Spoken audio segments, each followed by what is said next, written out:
If you hear this sound from the sky, don't bother running.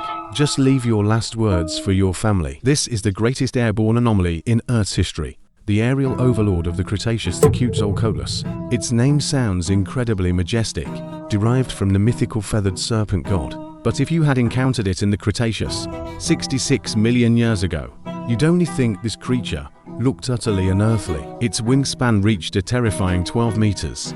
That's roughly the wingspan of an F-16 fighter jet when it hovered in the sky. The shadow it cast could cover an entire intersection in your neighborhood. Imagine this. You come home from work one day, look up, and see floating above your neighborhood a living, breathing bomber. Even the sunlight is sliced into pieces by its wings. But here comes the most absurd part. Such a colossal monster only weighed about 250 kilograms. To put that into perspective, an F-16 weighs over a dozen tons, while the Quetzalcoatlus had the combined weight of just 3 adult men, forcibly distributed across a massive 12-meter body. To be able to take flight, evolution completely hollowed out its bones, turning them into extremely thin tubular structures, filled entirely with air. Paleontologists discovered that the thinnest part of its thick bone walls was only slightly thicker than an eggshell. So, in essence, it was just a massive, flesh-covered ultralight paraglider. But don't think it was an easy target just because it was light. When this paraglider landed on the ground, that's when the real horror movie began. Many people assume it hunted like an eagle, performing a majestic dive from the sky to snatch its prey. Wrong.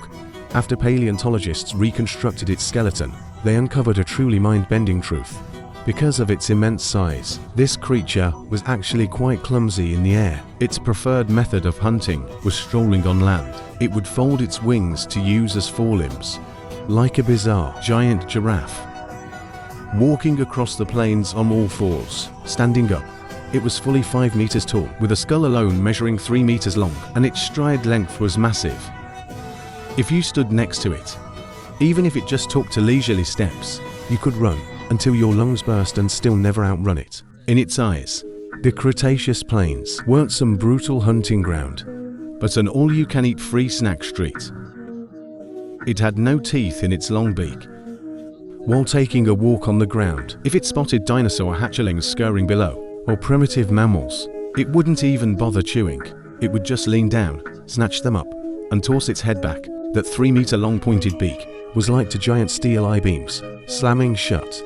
Once the prey was caught, there was absolutely zero chance to struggle. It would slide straight down with gravity into that dark, damp, and slippery gullet. The entire motion was as effortless as us eating skewers at a street food store. 1 bite, 1 skewer. It relied entirely on its absolute height advantage to subject ground-dwelling creatures to one-sided, dimensional bullying, since it could stand like a giraffe and fly like a bomber. How did this group of virtually predator-free behemoths go extinct? The answer is quite absurd. They were ultimately doomed by their own colossal appetites. Maintaining a warm-blooded, 12-meter aircraft required a terrifying amount of caloric intake every day for a monster consuming dozens of pounds of pure meat daily. The greatest fear was a sudden food shortage 65 million years ago, when that famous asteroid struck Earth. It triggered a prolonged impact winter. Sunlight was blotted out, plants withered, and small surface-dwelling animals died off en masse. True, no predator could defeat them, but nature simply unplugged their power source. The most despairing part was that for a Quetzalcoatlus to take flight, it had to pole vault, using its stout forelimbs to aggressively catapult itself into mid-air.